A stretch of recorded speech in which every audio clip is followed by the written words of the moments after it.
transferring the control to Anushri again. Couple of announcements.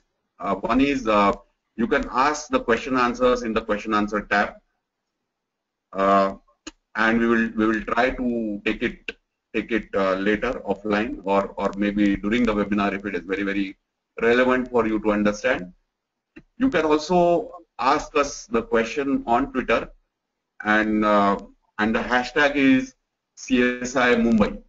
I'm just trying to type it out in the chat window. Hashtag is CSI. Good morning, everyone. So you must be wondering what Agile is, and you must be here for brushing up on your Agile knowledge. Well, this webinar is intended to demystify the concept of Agile and give you a better understanding of the various reasons you should apply Agile and why it is not just a fad in today's industry. So this is the agenda for today, wherein I'll be covering what exactly is Agile, how is it different from other approach, some of good reasons of applying Agile, and we have one Agile manifesto, which is a list of principles on which the whole Agile resides.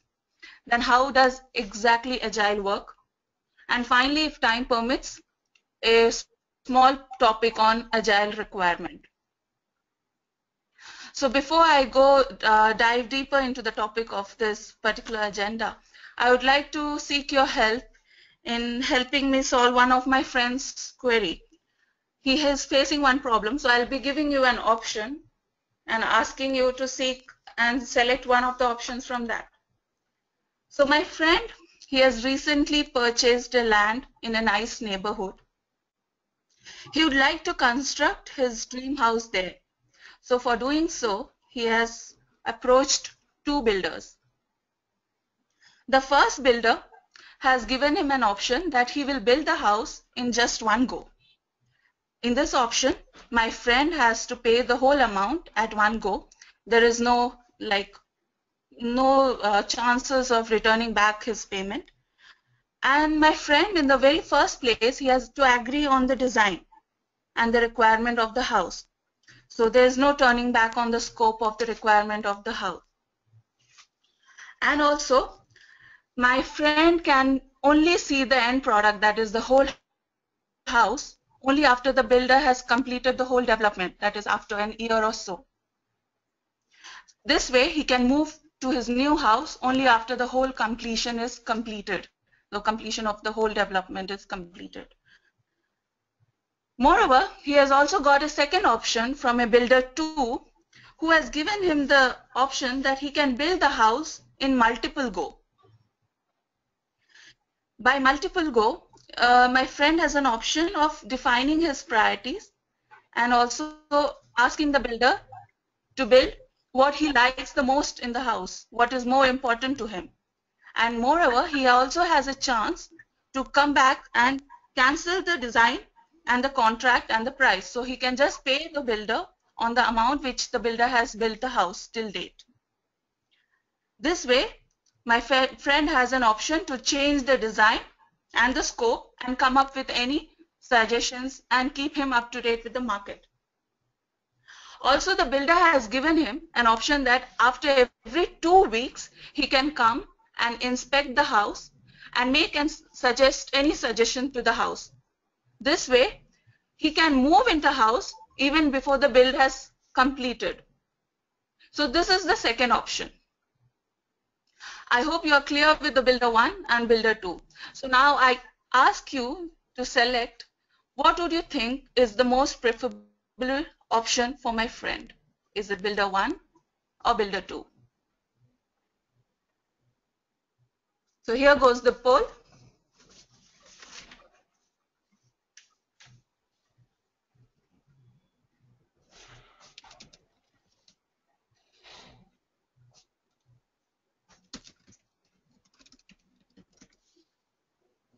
Milita, can you open the poll, please, for the audience? Sure.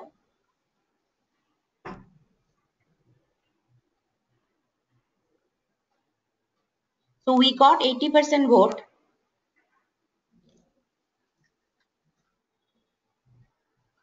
Okay. So which one did the audience prefer? Was it the builder one, wherein the builder has given them a suggestion of building the house in one go with no change of scope? Or was it the builder two option, wherein the builder had given them an option of building the house in multiple go with scope of change? So I've shared the poll result. So audience has gone for build house in multiple go. Great. So can you identify what builder two is actually? Builder two is actually an agile builder. So let me give you an example here. The waterfall, which is the traditional model is the builder one. Here you see, it is the traditional approach for the software development. Here, you have to define the requirement first, and then you have multiple phases for completion of that particular development. So you complete one phase before moving to the next phase. So once you have the requirement, you start doing the design, and then you do the implementation, then you finally do the deadline. Once you are in the next stage, you rarely aim to revisit the first phase. So when you go through this model, that is the builder one model, you don't realize any value until the end of the project, because the customer does not get the chance of seeing the end product or whatever the builder or the development has been done in between. He can only see it after the whole cycle of development is complete. So you leave the testing to the end. You don't seek approval from the stakeholders, from the customer until the very end. So this is very risky, more costly and less effective. Because if the customer wanted some change, there is no scope of change here. Because he has agreed that, okay, he will be able to see it only after the end of the whole cycle. So if you see here, the first one, builder one, is this part. You deliver everything at one go. And incrementally, that is, you deliver small chunks in multiple go, is agile. So the same thing applies in software development also. So you build software incrementally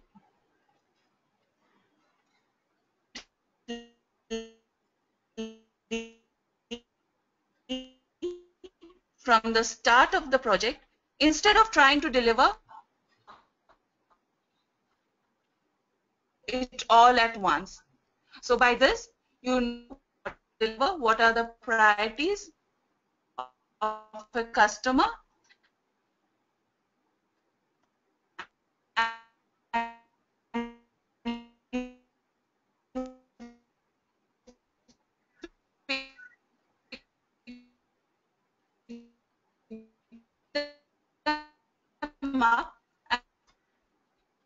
prioritized item, and then you deliver it instead of picking up the whole and it all together.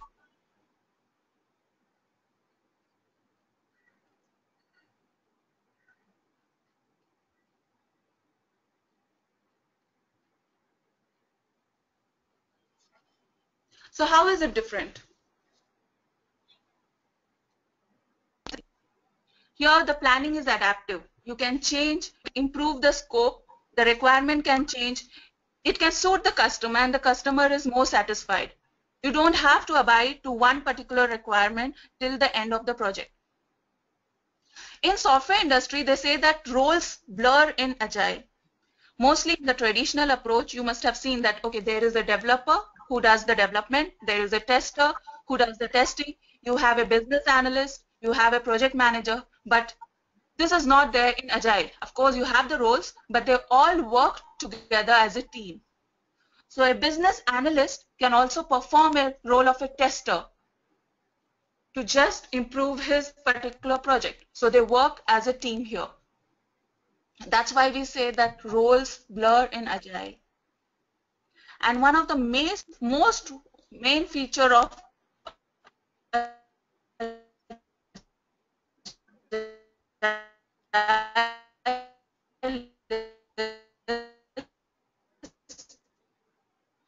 It is a working software which is the primary measure of success. At the end, you need the working software. Anushri, your voice is breaking.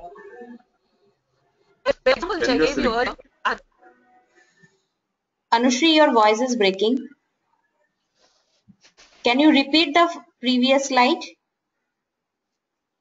Is it okay? So this slide defines how is Agile different from the traditional approach. I hope my voice is clear now. Yes. Okay, the first point is here the analysis, design, coding and testing are continuous activities. As you saw in the previous slide in the waterfall model, they are defined in stage wise. Like once you complete the analysis, then you move into the design. After completion of design, then only you move to coding and likewise. But this is not the case in Agile. These are all one continuous activity and they work together. So they say development is iterative here. And one of the most important feature of Agile is the planning is adaptive. You don't need to actually sit for a longer period to go ahead with the planning process in Agile. Because the requirements can change, the scope can vary, the customers can come up with more improvements or feedbacks during the course of time. And that can be easily incorporated in Agile, leading to a satisfied customer. Whereas in Waterfall, you just define the requirements at the very beginning of the project and you have to stick to it through the end of the project. Another feature is the roles blurred in Agile. In traditional model, you have specific people performing specific roles. Like you have the developer performing the development task, the testers performing the testing, the BA doing the analysis part and likewise. They don't move from their role, predefined roles. So in Agile, this is not the case. Here you don't have to be stuck with one particular role. Here the concept of team plays a major role here. The business analyst, for example, can play the role of a tester when the need arises. So they work together as a team in Agile, thus leading to a higher success rate of project. So at the end, we have the working software as a primary measure of success in Agile. So at the end, you can show to a customer, okay, this piece of work is a working software and thus leading to a satisfied customer. Now moving to the next slide. How is it different from the traditional approach, that is the waterfall approach? So if you see in planning scale, in the traditional model, the planning is long. You spend times in planning the different iteration, different duration, different phases of the project. Like, okay, this is the plan for development, this is the plan for testing. Whereas in Agile, it is way shorter. Because you just pick up the prioritized item and then you start delivering that. You don't go ahead and delivering the whole project. You deliver only the features which are important to the customer. So distance between customer and developer is long in waterfall model. Whereas in Agile it is short because after small intervals you show whatever you have developed. So the customer can either give a feedback or can approve the changes or the development. So time to discover problems is long in other models, whereas it is short in Agile. Why it is long in other models is because you can see the end product only after the whole project has completed. And then only you can make a recommendation. Whereas in Agile, since there is shorter inspection, you can discover problems in shorter duration. So the risk of project is very high in the other models, whereas it is very low in Agile. And finally, this all comes to the ability to respond to change. because the customer can come up with any change or scope or any improvements which can be highly adaptable in Agile and which is very low in other models. So other models is the builder one, wherein you deliver the whole product at one go. There is no scope of change. You have a fixed time to pay and all of that, and if at the end of the whole project only you can see the end product. And Agile is builder 2, wherein you develop the whole product in shorter duration and you allow the customer to inspect that and allow them to give them feedback and also incorporate any changes which come in from the customer. So I'm glad that you chose Builder 2 as an option, because that is your mindset of Agile. That is how we should progress with our software development and also in other walks of life. So I hope this is clear why we go ahead with Agile and why the other models are less popular.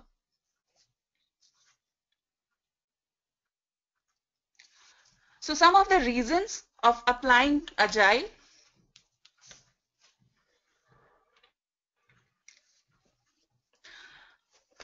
The most important reason is you have an interested stakeholder.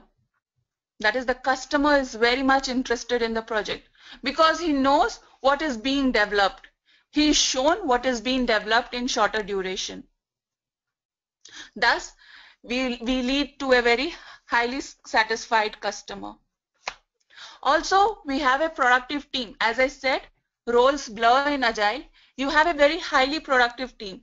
You give them a sense of ownership.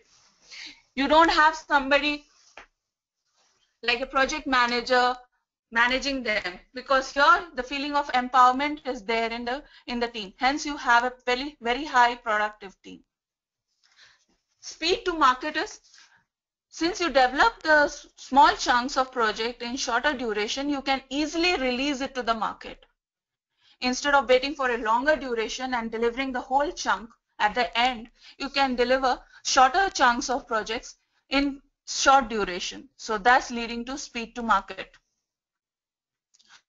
Quality, because you get continuous feedback from customer and there is scope of improvement once you have shown your work to customer. Thus, the quality, of course, increases in Agile. And another feature is, which is one of the good reasons of Agile, is it is very fun way of working.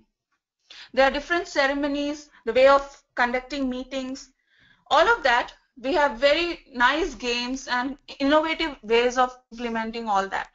Thus, it is a very fun way of implementing the whole development cycle instead of going through a traditional one, the same old boring meetings and the stakeholder management, all of that. So these are some of the few reasons which I have listed down here. Of course, there are many. You can just go on the internet and browse on the many other reasons which are good enough for applying Agile.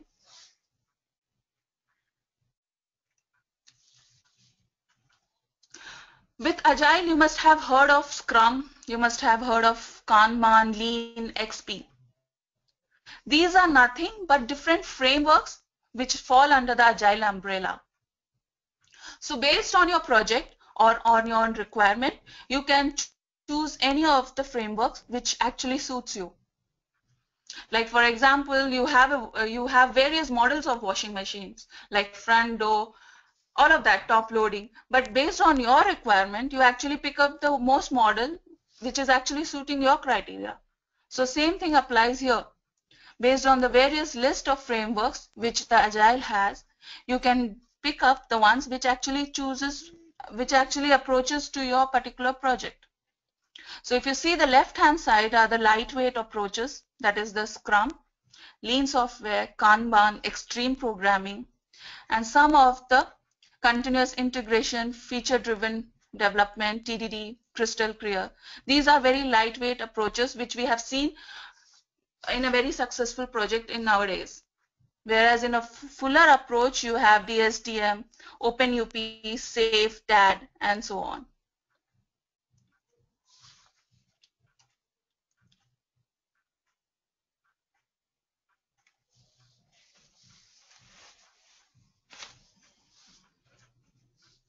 Agile was based on some principles which was actually based on the manifesto, which are 4 principles or values which we will be defining soon.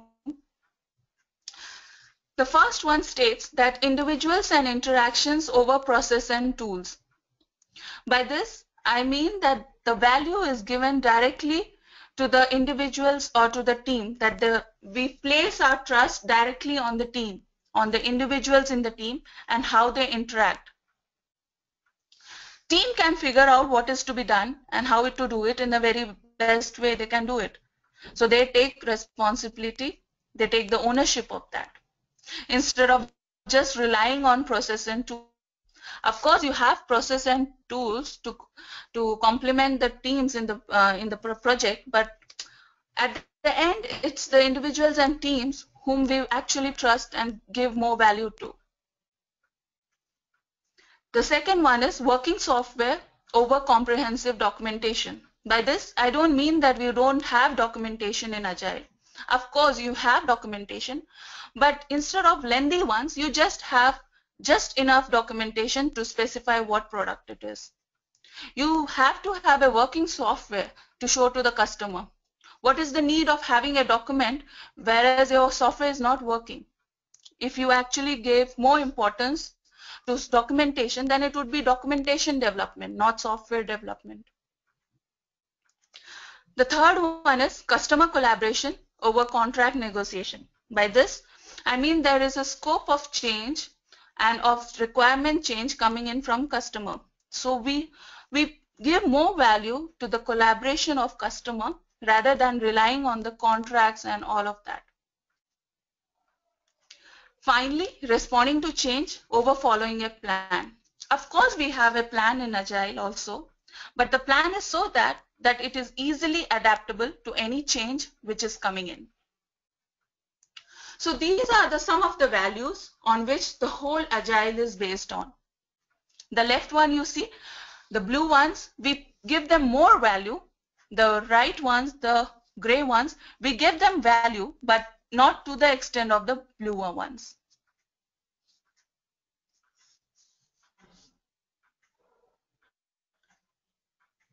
So how does Agile work in real case in the software development?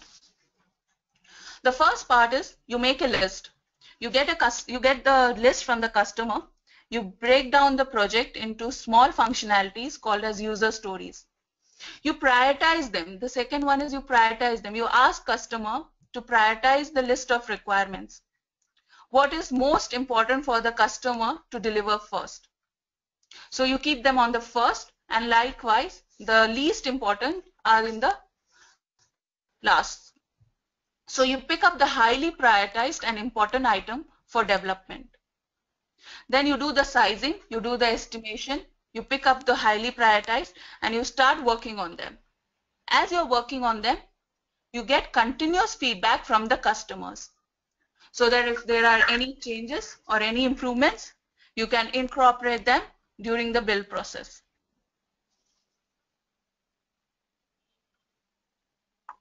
So Anushri, Ajit here. There is one question which has come. You mind to just answer it because it would work in this at this place itself. Yeah. So the question is how it is different from prototyping model and spiral as well as on RAD, so rapid application deployment. So you want to take it now or you want to take it at the end? Okay, we'll take that at the end. We can just park that so that I complete all of this and then we can pick up all the questions. I hope that's okay. Yeah, okay. Thanks.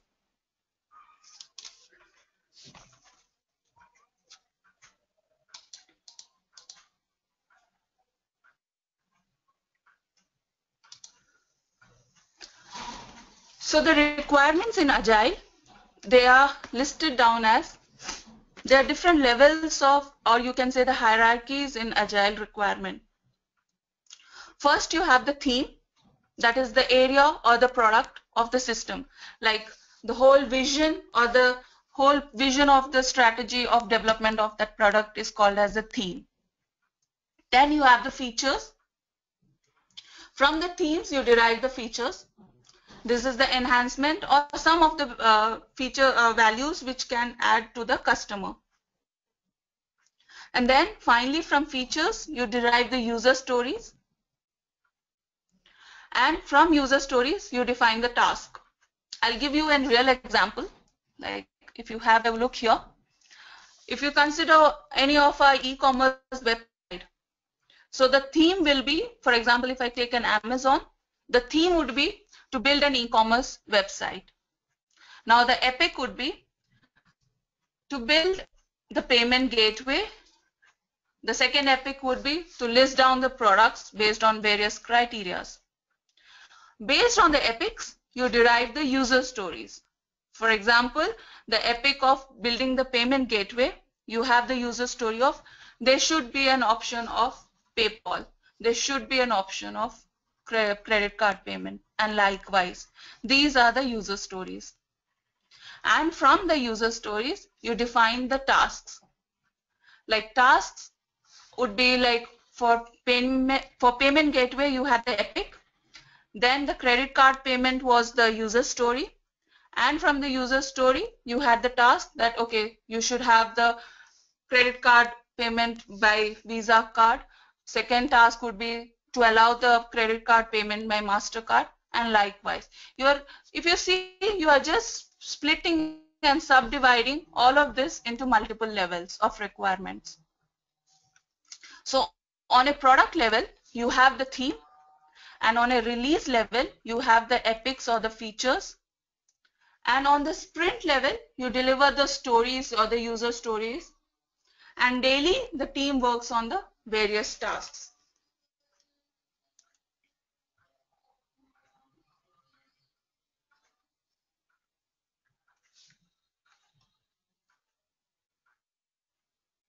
So if you see an example of an user story is, this is the template. You have to write the user story in this particular template. As a user, you have to specify the functionality so that why you want that functionality. For example, these are some of the examples of the user stories here.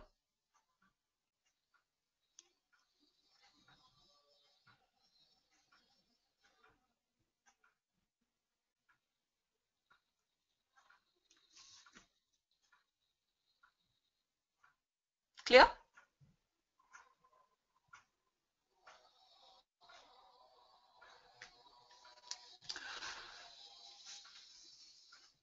So if you see here, you have the users mentioned as registered user, as a purchaser, as a vendor. Whoever interacts with the system is called as a user. Then they have specified what functionality they want. And they have specified why they want that particular functionality. So this is the basis of requirement in Agile. So if you see on a very simpler example, as a user, I can log in so that I can access my dashboard. So based on this, there are various acceptance criteria or the tasks. If you remember from user stories, we have the various tasks. So the tasks would be username should be at least 6 characters long. Password should be a number and a capital letter. It should lock after 3 attempts. So these are the various tasks or the acceptance criteria which are with respect to that user story. So once you have completed all the tasks and they are marked as go, then you can say that particular user story is complete or that particular requirement is complete.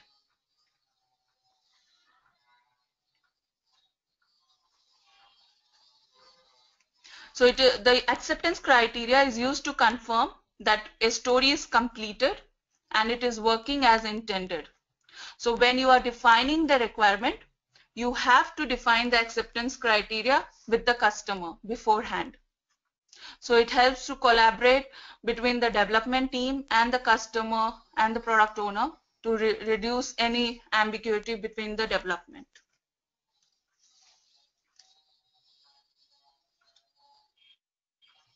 So as I said, you have the themes, features, user stories, and tasks. So we have one list of all these requirements which are kept in a product backlog. It is nothing but it's an ordered list of all the user stories, which contains a short description of what functionality the customer needs. As you see, it is highly prioritized here. The most important user stories are kept at the top, and likewise, as the priority decreases, they are kept at the bottom. So the team picks up the top level user stories because they are most important to the customer to be delivered, and then they move on to the next user stories. So a product backlog can contain any new features, defects, technical enhancement, anything which are needed for that particular product. And the product backlog is supposed to grow. During the whole phase of project, you can come up with new enhancement, new features, or anything which can be added up in the product backlog. So it's not a constant document that it is fixed at one go. You can keep changing it, and it keeps evolving during the course of the time.